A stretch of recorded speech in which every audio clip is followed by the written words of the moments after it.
Guitarists love to debate over what's better, analog equipment or digital equipment. We don't think it's quite as black and white as that, so we designed a challenge to see what the pros and cons are of each, and basically to settle this argument once and for all. This is totally scientific, totally empirical. Okay, so what we've got to do is get loads of sounds and weigh them up against each other. So basically, we're both going to pick a band, an artist and a song and basically try and emulate that particular sound. So basically, let's get started. Let's get to it.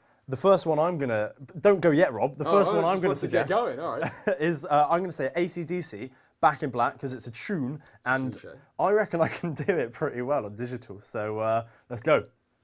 For this, I'm going to use a Strat, which is not really conducive to Angus Young's sound, but, and there's my Strat falling off, I'm using it because Rob also uses a Strat, so we should have, you know, similar kind of guitars. I've also got this Line 6 Pod HD, which has magically appeared in the room, and magically on the preset that I'm going to use as well, which is the PhD preset that I've set up here.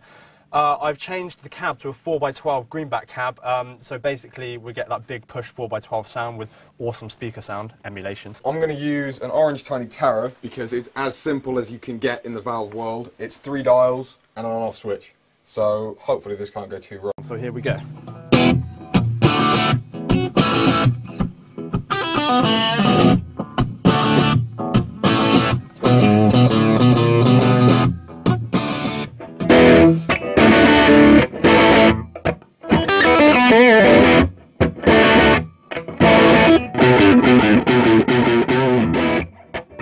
Right, basically in the cold light of day, I think it's fair to say that Rob won that particular challenge.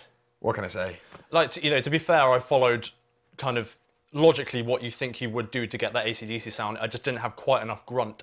But I think that in terms of ease of use, the Pod does really well, and functionality as well. The Tiny Terror sounds amazing. Yeah, the thing is about the Tiny Terror is if you're going for that sound where valves are just breaking up, you need a valve amp. And the orange Tiny Terror is the simplest valve amp you can get, which is a pro and a con. It's got 3 dials, so you can't really go far wrong.